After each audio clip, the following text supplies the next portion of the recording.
My name is Julie Harmon, and I was told on the day of my sister's wedding, no less, that I only deserved $500 and a seat in the shadows. 2 years later, I stood on a stage in Los Angeles, revealing every receipt of their betrayal during a keynote address that ended with me saying, "I wasn't given a chance, I built my own." And the applause drowned out the last lie they ever told about me. Tell me in the comments, where are you watching from? And have you ever been made to feel like the outsider in your own family? Now let me take you back to the moment that finally broke me, and how I turned it into the fire that built me back up. It was supposed to be a celebration, but from the second I walked into the Fairmont Grand Ballroom, I knew I didn't belong. The crystal chandeliers sparkled like judgmental eyes, and the room swelled with laughter that didn't quite reach me. I was seated alone, table 19, way in the back, practically behind a column. The name card read Julie Harmon in delicate cursive, like they were trying to pretend I mattered. But the isolation made it loud and clear.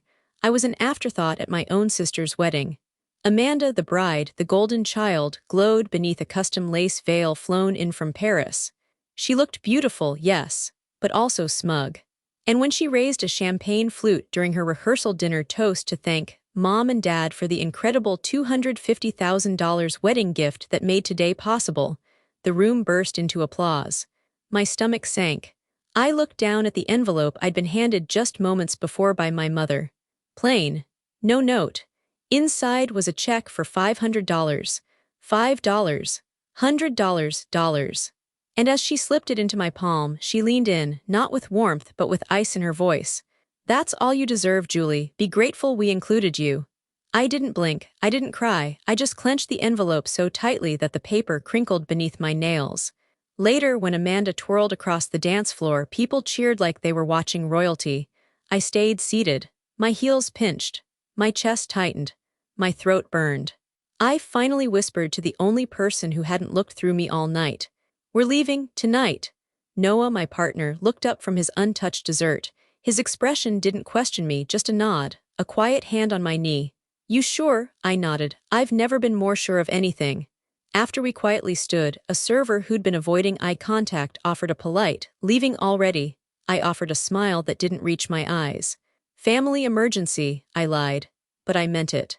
Because this night had shown me that I was in the middle of a lifelong emergency, and I was finally responding to it. As we made our way through the velvet-draped exit, I caught my father watching us from the head table. He didn't stand. He didn't ask why. He just sipped his scotch and looked back at Amanda like nothing was happening. And maybe, to them, nothing was happening.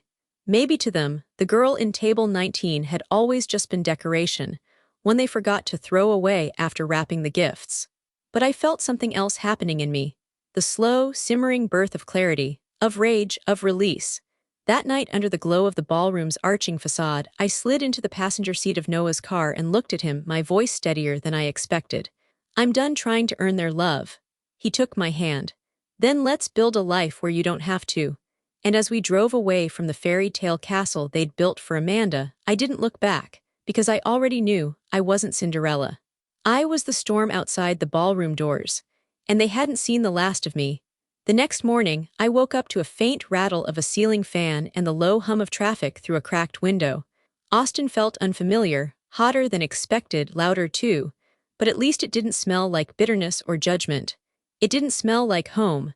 The apartment was small. That was the first thing I noticed as I sat up on the air mattress we'd inflated in the middle of the bare living room. Cardboard boxes towered around us like sentinels guarding a fragile beginning. We didn't have a couch. The kitchen sink leaked slightly, and there was no curtain on the bathroom window, just a towel nailed to the frame, but it was ours, and no one had told me where to sit. Noah shuffled into the room with two mismatched mugs, steam curling upward. "Peppermint or cinnamon?" he asked, holding them like precious relics.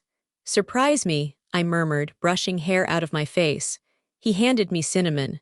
My favorite, of course he remembered. We sat cross-legged on the thin rug we'd grabbed on clearance from a gas station convenience store of all places, sipping tea like we were in some high-end yoga retreat. The irony made me smile. Noah tilted his head toward the boxes. "You want to start unpacking?" I stared at them. Half were labeled in Sharpie: kitchen, bathroom, Julie books, Noah tools. One was just labeled, I didn't remember packing it. I shook my head. "Not yet," I just Need to feel the floor for a while. He nodded and leaned back, propping himself on one elbow. It's just us now, he said quietly. Those words landed softly like a blanket over my tired bones. I looked at him. His face was worn, his eyes softer than usual. He'd walked away from a good job in Denver to follow me here, to help me reset. He never once made me feel guilty for it. I'm sorry, I said, voice barely above a whisper. For what? For dragging you into all this. He reached for my hand and held it firmly. You didn't drag me, Julie. I chose this. I chose you. I looked away, blinking faster than I should have. They made me believe I was too much or not enough or both at the same time, I admitted. I don't even know who I am without their version of me. Noah squeezed my hand. Then let's find out together. I let that sit between us for a while. The air conditioner kicked on with a loud sputter, sending a gust of cold air into the room like a sigh. There were so many unknowns. We had no furniture besides the air mattress and a folding chair. Our combined savings were modest enough for a couple of months if we stretched it. We didn't know the neighbors. The walls were thin. I could hear someone upstairs playing the same country song on repeat, but for the first time in years, I wasn't performing. I wasn't trying to impress anyone, prove anything, or compete for crumbs of validation. I was simply allowed to be. We spent the day peeling open boxes. Every now and then, I'd unwrap something that reminded me of who I used to be before I started fighting for scraps of affection. A cracked photo frame from college. My old journal, half filled with dreams I'd shelved long ago. A miniature potted plant Noah had kept alive through 3 apartments and 1 road trip. That night, we sat on the floor eating takeout noodles out of the container, using a moving box as our table. My back ached. My eyes stung. My ribs felt like they'd finally exhaled. You know, I said between bites, this might be the most peaceful dinner I've had in years. Noah looked up, noodles hanging off his fork. Even without champagne and chandeliers, I grinned. Especially without them. He tapped his fork against mine like a toast. To starting over, I raised mine. To building from scratch. And that's how it began. Not with a grand plan or a miracle, but with peppermint tea, second-hand rugs, and a man who never asked me to shrink so he could shine. As I fell asleep that night on the lumpy mattress, listening to Noah's steady breathing and the soft creak of the building settling, I made a quiet vow. They may have thrown me out like I was nothing, but I would build a life so rooted, so unshakably mine, they'd one day have to look up to see where I'd gone. The studio in East Austin was technically 1 room, but we treated it like 4. The corner by the window was the office, even though it only fit a desk and a metal chair we found at a thrift store for $10. The tiny kitchen became our boardroom, lined with sticky notes on the fridge and grocery receipts clipped to a corkboard. Our bed folded into the wall, and the closet doubled as both a wardrobe and a server room for Noah's freelance projects. But despite the space constraints, the ceilings felt taller than the ballroom at Amanda's wedding. Because here, no one made me feel small. My first job came through a recruiter who barely looked at my resume before saying, "They're looking for someone who can juggle deadlines without ego. Sound like you." And that was the entire interview prep. The company was a mid-tier tech firm with a product I didn't quite understand and a culture that worshipped standing desks and Slack emojis. I was hired as a junior marketer, a glorified assistant, really, but I didn't care. It was a foot in the door, my own foot. No one had placed it there for me. I showed up every morning at 7:30, 30 minutes before the rest of the team, not because anyone asked me to, but because I had something to prove to myself, that I could start over, that I could learn fast, that I could be someone other than the family disappointment.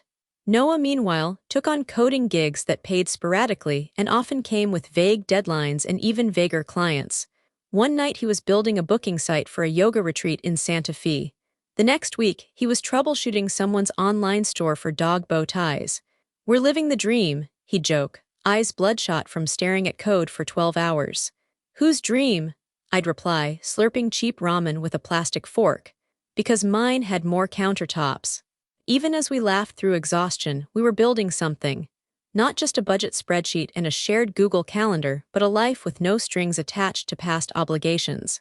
Every day we chose this, each other, the grind, the chaos, the dream. I'd come home from work, drop my bag, and immediately start helping Noah test his latest build. He'd take over cooking, usually whatever we could afford, rice, beans, maybe frozen dumplings if it was a good week, and then we'd eat cross-legged on the floor. Someday we'll look back and laugh at these ramen dinners, I muttered one night, poking at the too salty broth with a tired smile. Noah leaned his head on my shoulder. Promise we'll still eat them though, just with real bowls next time. I nudged him with my elbow. And a table, now you're pushing it. We rarely slept at the same time. Our schedules overlapped in slivers. An hour at dawn when he'd crawl into bed as I was waking up, or 10 minutes before dinner when we'd sit in silence, too tired to speak but grateful to exist in the same space. One night, around midnight, I stood brushing my teeth while he sat cross-legged on the floor debugging code. I caught our reflection in the mirror, me in an oversized sweatshirt, him in pajama pants with a hole in the knee, and for a moment, I felt like I was watching strangers who somehow looked happy, and that startled me, because I'd spent years believing happiness was something that came after approval, after applause, after someone handed you permission to be proud of yourself. But here, in our 420-square-foot apartment, with cracked blinds and a fire alarm that beeped every time I made toast, I felt a flicker of pride that didn't need validation. One evening, after landing my first solo campaign project, I came home and found Noah asleep at the desk, a blanket half falling from his shoulders, his laptop humming beside him. I didn't wake him. I sat quietly, sipping tea from our chipped mug, letting the moment settle around me. It wasn't glamorous. It wasn't what Amanda would have Instagrammed. But it was real. And it was ours. And for the first time in a long time, I didn't feel like I was trying to catch up to some version of success my family had dangled in front of me. I was building my own. It started with a canceled meeting and a half-finished sandwich. I was at my desk, writing ad copy for a client who sold ergonomic keyboards shaped like clouds, when the creative director, Marcy, rushed past my desk in a flurry of dry shampoo and panicked eyes. Julie, she stopped, backpedaled, and pointed at me. You're good at pitch decks, right? I mean, yes, sort of. Why? She exhaled. I've got a 3 p.m. with Blue Peak.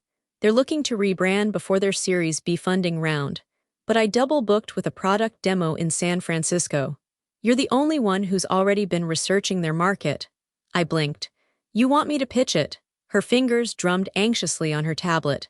Just get them excited. You're not alone, Jason'll be there to support. But Julie, she looked me in the eye, don't play it safe, they've seen safe. Give them something bold. I spent the next 4 hours like I was cramming for an exam I didn't know I was taking. By the time I walked into the glass-walled conference room, my palms were sweating, and I hadn't eaten since 10 a.m. Jason gave me a thumbs up, clearly expecting me to coast on the deck and let him take over. But once I started speaking, I couldn't stop. I don't know what came over me. Something sharp had settled in my chest, this feeling that if I didn't make them see me now, they never would. So I spoke plainly, directly, like I was telling a story instead of selling a strategy. You don't just want awareness, I told them, clicking through the slides. You want identity. You want to be the verb in your industry, not just a name in a drop-down menu. One of the co-founders, a woman in red-framed glasses, leaned forward. Say more about that. So I did. I outlined a brand campaign that flipped their usual image from practical to aspirational, positioning them as not just a productivity tool but a mindset. I even suggested a tagline that surprised me. Think forward, start now. When it was over, the room went quiet, and then she smiled. That's the first thing I've heard today that actually made me want to spend money. Jason sat back in his chair, stunned into silence. I didn't look at him. We got the account.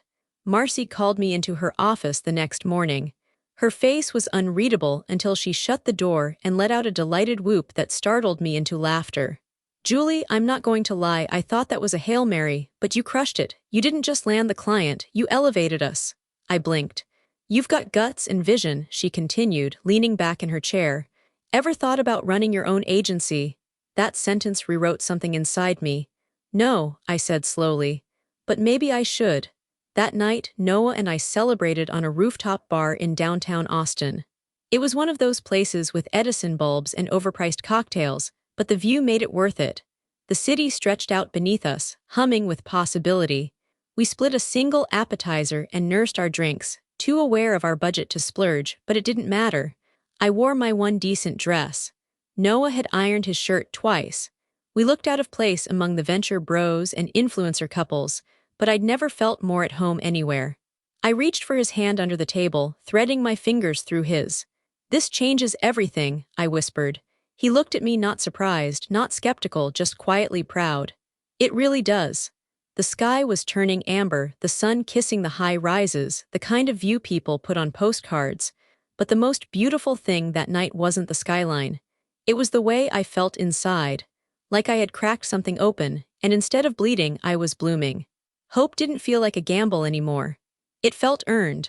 The desk had a crack in the corner and a drawer that stuck every time you pulled it. But when Noah carried it into the garage and set it down with a proud little grunt, I felt like we were christening a throne. "It's not much," he said, brushing the dust from his jeans and turning to me with a crooked grin, "but it's ours." I ran my fingers along the warped wood, then looked around at the space that now officially belonged to our dream. A converted garage in a modest East Austin duplex. One window, one fan, and a string of LED lights we'd looped across the ceiling like it was a tech startup from 2006. It was cramped, stuffy, and smelled faintly of oil despite 3 rounds of scrubbing. And yet it was perfect. "Every empire starts in a garage," I said, smiling as I sat in the creaky chair. "Ours just comes with a complimentary lawnmower in the corner." He laughed and opened his laptop on the card table that served as his desk. We were officially the co-founders of Silver Thread, our boutique marketing agency named after something my grandmother once told me. Every strong woman carries a silver thread of truth through everything she weaves. It had taken 2 months of after-hours planning, dozens of late-night strategy sessions, and one terrifying but thrilling leap. I left my job. Marcy had been disappointed but supportive. "You've got the fire," she'd said as she hugged me goodbye. "Go build the damn thing. And when you're ready to collaborate, I'll be here." The moment I sent that resignation email, my stomach flipped like I'd stepped off a cliff. But the next morning, as I sat barefoot in our garage-turned office with coffee in a chipped mug and a to-do list twice my height, I knew I'd made the right decision. At first, it was just us. I handled branding, client calls, and campaign strategy. Noah took care of the web development, analytics, and anything that required less social energy. We were opposites in that way. I thrived on pitching ideas to clients. He thrived on letting the code do the talking. Our first client was a friend of a friend, a woman launching a line of sustainable baby gear who couldn't afford a big agency but needed help reaching real parents. I spent an entire weekend building a marketing funnel that leaned into her personal story, why she started the company, what problems she was solving, and Noah built the site in 3 days flat. She cried on the Zoom call when she saw the results. "It actually feels like me," she said. "I didn't think anyone would ever get it." That week, her site traffic tripled. We charged her $900 total. We should have asked for more. But that job gave us our first testimonial, our first word-of-mouth referrals, our first real proof that this wasn't just a cute experiment in independence. We weren't just surviving, we were starting. The days blurred. Mornings were for client meetings. Afternoons for writing copy and debugging code. Evenings for frozen pizza and post-it notes filled with new ideas. Sometimes we'd take turns napping on the beanbag in the corner when the garage got too hot. One afternoon, I caught Noah staring at the whiteboard we'd covered in project outlines and deadlines. He had this dazed smile on his face. "What?" I asked. He shrugged. "I don't know, it just hit me we did this, like actually did it. We made something that didn't exist before." I walked over and leaned my head on his shoulder. "Feels good, doesn't it?" "Better than I expected," he murmured. "And also terrifying. We still didn't have health insurance. We still worried about rent if a client ghosted. We still split our meals most nights and calculated every expense in a shared spreadsheet titled Don't Panic Budget. But we were creating something on our terms. And the best part? No one else's name was on the door. Well, if we had a door. For now, it was just a cracked desk, a humming laptop, and a handwritten sign taped to the inside of the garage wall. Silver Thread Marketing, built with grit. Run on hope. Every small win felt like a rebellion. Every email inquiry felt like a spark. Every yes from a client felt like one less piece of my past holding me back. Amanda once said I had no vision, that I was practical to a fault. "You never take risks," she said, sipping wine at one of our parents' parties. "You don't have it in you." I thought of that now as I clicked send on a new client proposal. My hand didn't shake. My heart didn't race. I was no longer asking for space in anyone else's spotlight. I was building my own. By the time our anniversary rolled around, 1 year since we wheeled that second-hand desk into the garage, Silver Thread was no longer just Julie and Noah in a hotbox with Wi-Fi. We had an office. A real one. With polished concrete floors, exposed beams, and floor-to-ceiling windows that made the entire downtown skyline look like it was cheering us on. It was located on the 5th floor of a modest but modern building in the heart of Austin. The lease had taken weeks to negotiate, and I'd agonized over every dollar spent, but the first time I saw our name etched on the glass door, Silver Thread Creative, I cried. No shame in it. Noah just handed me a tissue and whispered, "We're not in the garage anymore, Toto." What had started with a single mompreneur client had spiraled into something bigger than we imagined. Word got around about the little firm that actually listened, that built campaigns around heart and metrics, that treated startups like stories instead of just logos. One of our earliest clients referred us to a local VC who liked our style. That VC sent a founder our way. Then another. Before long, our inbox was overflowing with requests we had to triage like emergency calls. When an angel investor, an actual investor with a clean blazer and a let's talk numbers kind of energy, reached out asking for a meeting, I assumed it was a prank. It wasn't. He liked our growth, liked our authenticity, and most of all, liked that we weren't trying to become a bloated agency filled with buzzwords and burnout. "I'm not here to change what you're building," he said, sipping espresso across from me at a cafe that charged $7 for drip. "I just want to help it scale." His capital allowed us to hire our first employees, a junior designer named Tam who worked with terrifying speed, and a project manager, Carla, who could organize chaos like it was her native language. We even brought on a part-time copywriter to free me up for higher-level strategy. The rhythm of our lives shifted again. Less scrambling, more structure. I finally stopped checking the account balance twice a day. We upgraded from frozen burritos to delivery sushi on Fridays. But some things stayed the same. Noah and I still worked side by side, he in his worn-out hoodie, me with my chipped coffee mug from our first client. Every major decision was still made across the same card table. We'd moved it into the new office out of sheer loyalty. And every new client still got a personal welcome email signed by both of us. One evening, as the sun poured molten gold through the windows, I stood in front of our small but mighty team. It was our first official team meeting, and everyone had brought something: cupcakes, chips, one very enthusiastic fruit tray. I clinked my glass, just sparkling water, but it felt fancy enough. "I want to say something," I began, and the room quieted. 1 year ago, this company was a dream. A barely held together hope written on a whiteboard in our garage. No office, no funding, no certainty. Just one desk, one client, and two overcaffeinated people who believed there was a better way to help people grow their businesses. Tam grinned and raised their plastic cup. "Here's to caffeine and chaos." I laughed, then looked around the room. It struck me how young we all were, not in age but in spirit, hungry, determined. None of us here because of legacy or favor or bloodlines. We were building because no one had handed us a thing. "So here's my toast," I said. "To the company built on love, grit, and a total lack of handouts." The room erupted in cheers and clinks. I caught Noah's eye across the room. He smiled, and I knew he remembered the night we left the ballroom. The night I muttered, "We're leaving tonight," when I didn't even realize I was walking away from more than just a wedding. Now, standing here, surrounded by people who respected me for who I was, not who I wasn't, I felt something shift again. This was success. Not the glossy kind they show in magazines, but the kind you build with chipped nails and unshakable vision. We walked home that night. Yes, we could have taken a car, but something about feeling the pavement beneath our feet felt right. I slipped my arm into Noah's and said, "Do you ever think about how far we've come?" "All the time," he murmured. "But I'm more interested in where we're going." I looked up at the stars and whispered, "Me too." It was a Tuesday afternoon, the kind that buzzed with emails and the steady rhythm of my team chattering in our open concept office.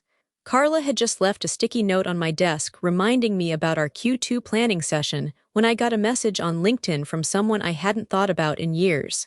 "Hey Julie. Weird question, do you still talk to Amanda?" I blinked at the name. Melissa Carlton.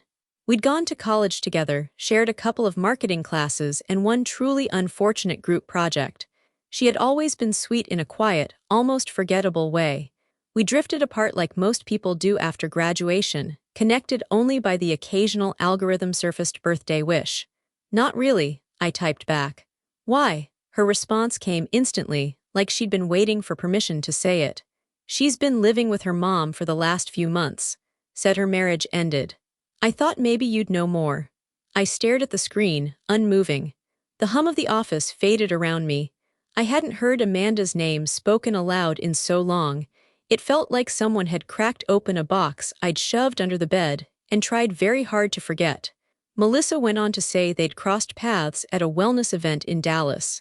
Amanda had apparently moved back in with our parents, just for now, and was rebuilding, though she hadn't said much beyond a strained smile and a vague comment about things being tough.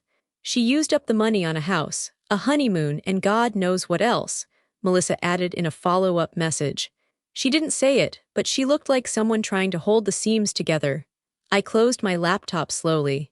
That night, in our apartment, the newer one, a minimalist two-bedroom with warm wood floors and a faint smell of eucalyptus from a candle I couldn't stop burning, I told Noah.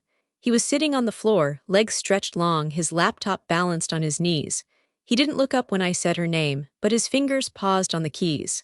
Amanda, Melissa Carlton ran into her, I said, curling up on the arm of the couch. Said the marriage fell apart. She's living with my parents again. He let out a soft breath through his nose. Wow. Yeah. We sat with it for a while.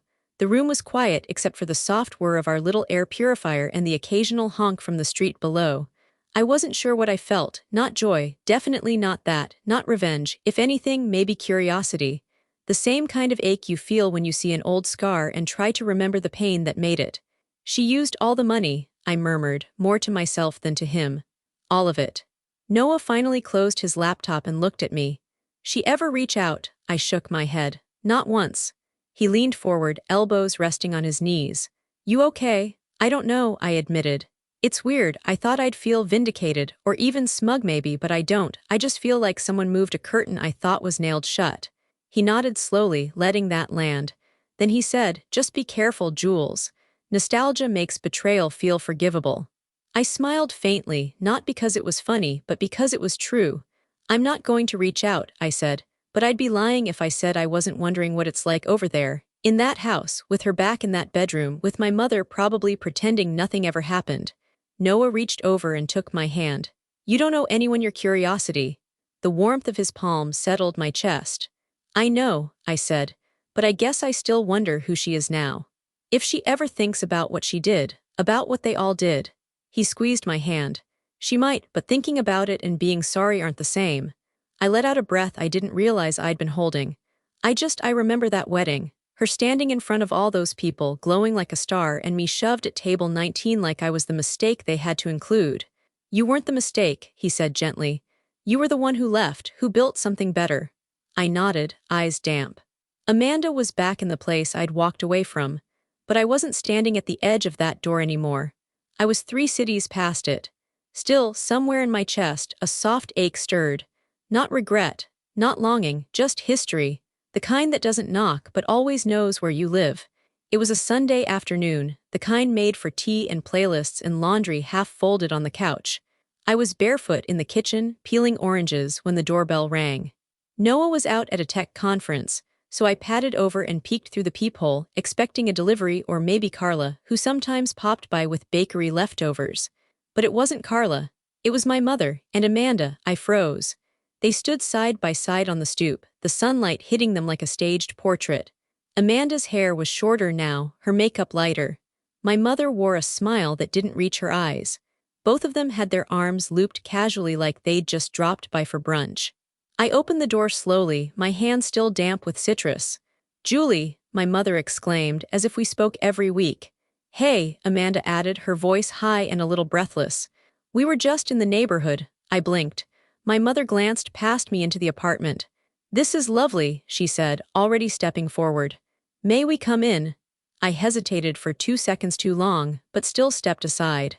They moved into the living room like it was theirs to tour, eyes sweeping the space, noting the sleek furniture, the soft lighting, the shelves lined with books and awards and framed client thank you cards. "You've really done well for yourself," Amanda said after a moment, voice soft but sharp at the edges. My mother gave a tight nod. "Very put together, clean." I folded my arms loosely. "Thanks." There was a beat of silence, too full. Amanda walked to the bookshelf and picked up one of our agency's feature articles, one I'd framed quietly, without fanfare. "You run Silver Thread," she said. "I didn't realize it was this silver thread." I raised an eyebrow. "There are others," she ignored the jab. "I saw a post from a girl I went to school with. She said your team helped her double her conversions in 3 months." I said nothing. "We were proud," my mother added suddenly, too quickly. "We've been meaning to tell you that." I didn't respond. I couldn't tell if I felt insulted or invisible. Maybe both. Amanda turned then, a strange glint in her eye. "So who backed you? What do you mean?" "You know, startup money, connections, the stuff that makes this kind of thing possible." I stared at her. "No one backed me, I built it," she blinked. "Completely on your own, with Noah." My mother's smile slipped. The silence stretched too long. Then she said, coolly, "Well, this is what happens when you're selfish." The words landed like a slap. "I'm sorry," I said. "All those years," she continued, waving vaguely, "we tried to keep the family together. You walked away, cut us off, and now you sit here in this polished little apartment acting like it was nothing." Amanda's lips trembled. "Why don't I have this?" she whispered, voice cracking. I didn't answer. My mother grabbed her purse. "We thought maybe never mind." Amanda turned sharply. "You thought maybe she'd offer to help." The words hit the air with a thud. They both stared at me, and I realized this wasn't a visit, it was a pitch, a soft re-entry dressed as warmth but dripping with expectation. "I'm not giving you money," I said quietly. Amanda's face crumpled. "You don't even want to know what I've been through." "I do know, I know enough." "And you're still saying no?" I met her eyes steady. "I said no a long time ago, you just weren't listening." My mother sniffed. "You always were ungrateful." "No," I said. "I was just tired of being the one you only remembered when you needed something." They left without slamming the door, which made it worse somehow. Amanda's silence was louder than yelling. My mother didn't look back. I stood in the hallway long after they were gone, the echo of their visit clinging to the air like smoke. 2 days after their visit, I found myself staring at the untouched tea on my desk, the steam long gone. I hadn't told anyone, not Carla, not Tam, not even Noah. Not yet. The whole thing had left me feeling hollow, not in the broken sense I used to carry, but in that weary, bone-deep way you feel after lifting something too heavy for too long. I didn't cry. I didn't rage. I just made an appointment with a lawyer. Her name was Marlene Sanchez, sharp eyes, calm voice, and a kind of presence that made you sit up straighter without realizing it. She'd helped us incorporate Silver Thread last year, and I trusted her with the things that mattered. "So," she asked gently, folding her hands over her notepad, "you want to create an education fund?" "Yes," I said. "Specifically for my niece, not Amanda, not my parents, just the little girl." I expected Marlene to ask why, to raise an eyebrow at the unconventional setup, but she just nodded. "Custodial trust with a strict educational clause. Who will serve as trustee, you or a third party?" "Me for now, but the terms need to be clear. No withdrawals by Amanda. No co-signing. The money is for the child's future, period." Marlene made notes. "And if Amanda contests that, she can contest in the mirror, that's all she'll get." The corner of Marlene's mouth twitched into the ghost of a smile. "It took just over an hour to structure the basics. I transferred a portion of my earnings from our last big campaign, enough to cover 10 years of future tuition, maybe more if invested wisely. It wasn't about guilt. It wasn't about proving anything. It was about choice. Mine." As I signed the final page, Marlene paused and looked at me. "You know," she said thoughtfully, "a lot of people confuse boundaries with punishment. This isn't that, it's legacy." I nodded slowly. That evening I met Noah at our favorite cafe, the quiet one with mismatched chairs and a chalkboard menu that never changed. He was already seated with a mug of something strong and herbal, his expression soft when he saw me walk in. "You okay?" he asked, standing to pull out my chair. "I am now." He waited. I told him everything, the visit, the tension, Amanda's tears, our mother's disdain, and then the decision, the fund. He listened without interrupting, his eyes locked on mine the entire time. When I finished, he reached across the table and took my hand. "You did the right thing. I know. They're going to spin it however they want. I know that too." I looked out the window, watching a little girl chase Bubbles on the sidewalk outside, her mother laughing behind her. They'll never know what they lost, I said, turning back to him. But our daughter, I paused, smiling at the future we hadn't even fully stepped into yet, she'll never have to wonder if she was worth it. Noah's hand tightened on mine, not for a second. We clinked mugs like a quiet toast. No big speeches, no validation needed. Just a quiet act of compassion bound by conditions. A seed planted for someone innocent, and a line in the sand for those who weren't. It started with a cryptic Instagram story. A blurry photo of a childhood Christmas, Amanda and me in matching pajamas, unwrapping gifts in front of our old fireplace. The caption read, "Some people forget where they came from." I stared at it on my phone for a full minute, my lunch going cold beside me. Then came the Facebook post, a long, wistful paragraph about how money changes people, how some siblings choose pride over family, and how loyalty doesn't seem to mean what it used to. No names, no direct accusations, just enough breadcrumbs to feed 1,000 curious minds, and they ate it up. The comments came fast. Distant cousins, high school acquaintances, even a few of Amanda's old bridesmaids, most of whom hadn't spoken to me since her wedding, chimed in with wide-eyed shock. Wait, who would do that to their own sister? People forget who helped them up. Always knew she thought she was better than the rest of us. I didn't reply. Not because I couldn't, but because I wouldn't play in the dirt. Until she texted me, "Amanda, you don't get to cut us off and act like you're a saint. You owe us, Julie, we're blood, don't forget that." I stared at those words for a long time. You owe us, not thank you for the fund, not I'm sorry for the years of silence, not let's talk, just debt. Entitlement wrapped in sentimentality. We're blood. As if that was the ultimate trump card. That evening, I stood in the green room of a downtown event center, the clinking of glasses and buzz of tech investors just beyond the curtain. We were announcing Silver Thread's first acquisition, a small design collective we'd long admired. It should have been one of the proudest nights of my life. Instead, my chest burned. I went through the motions, posed for pictures, shook hands, even delivered a polished speech about creativity and conscious growth. But behind the smile, I was unraveling. By the time we got home, my heels were already off before we hit the hallway. "I can't let this go on," I said, dropping onto the edge of the bed. Noah nodded. "Then don't."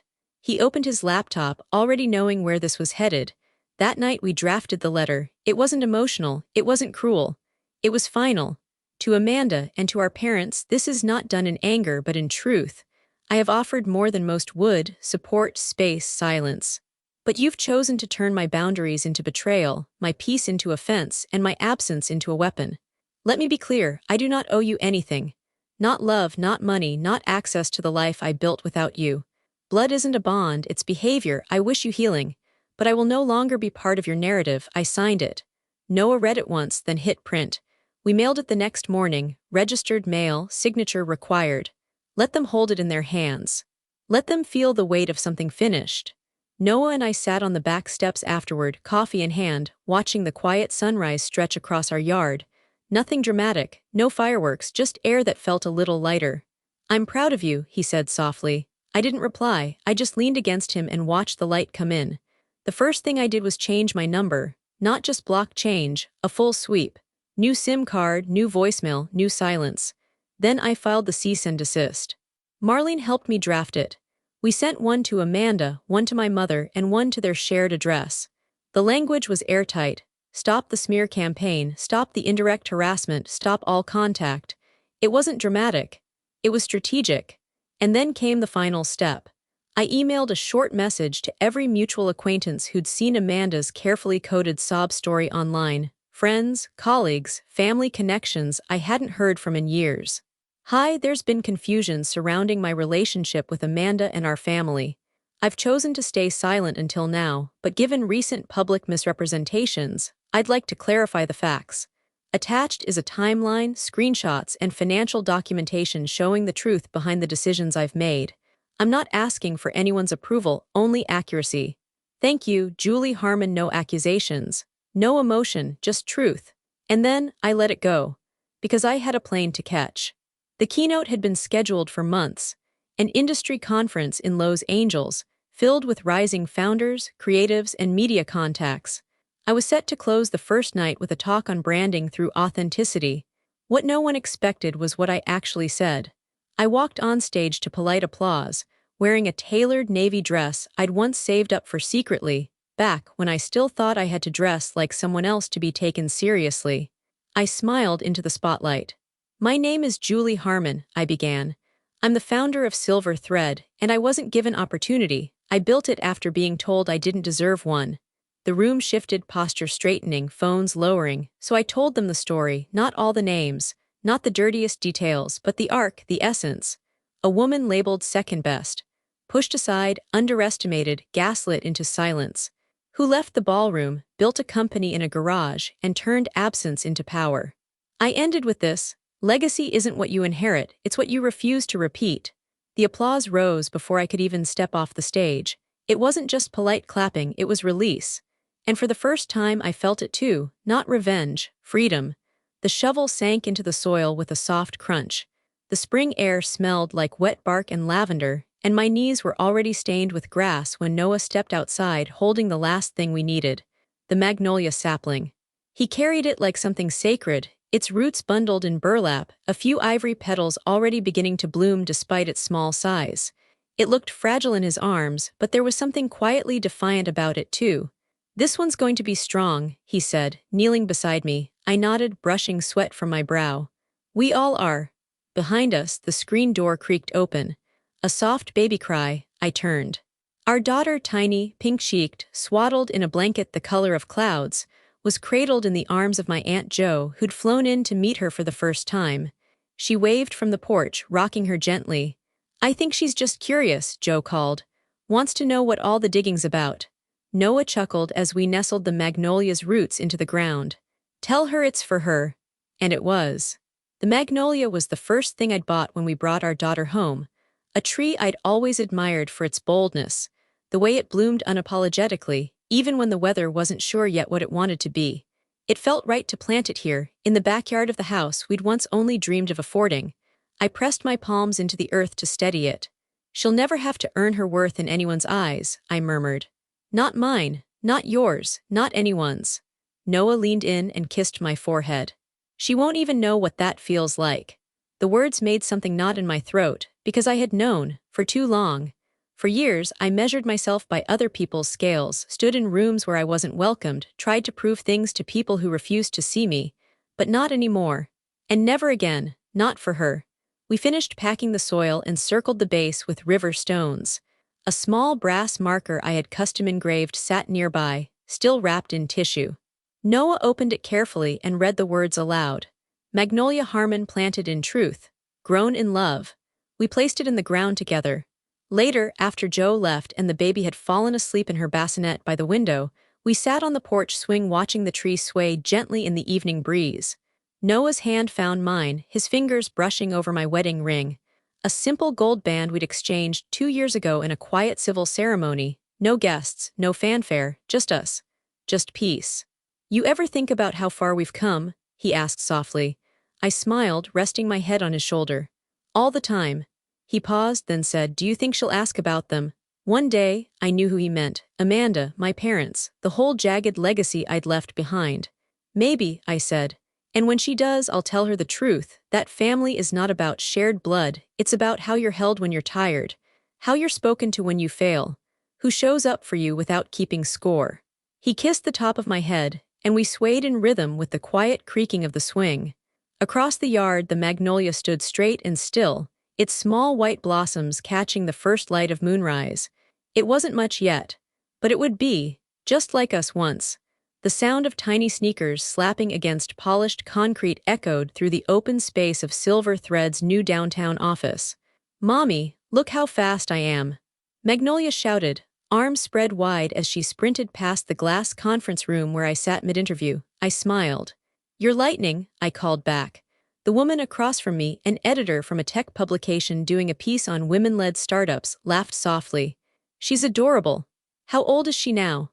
5, I said proudly, watching as my daughter careened around a corner and into the open arms of Carla, who had transitioned from our first PM to COO over the years.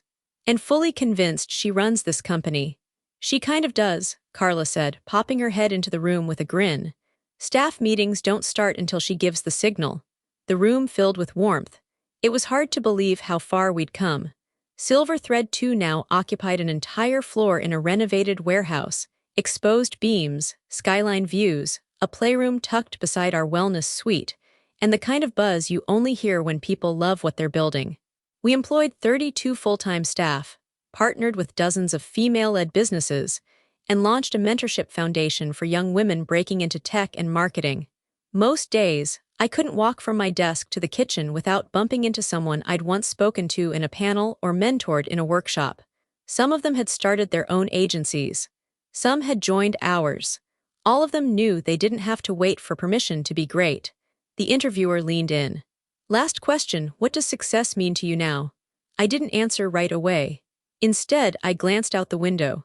Magnolia was perched on Noah's lap in the common area, showing him a drawing she'd made in crayon, something about a rainbow and a castle.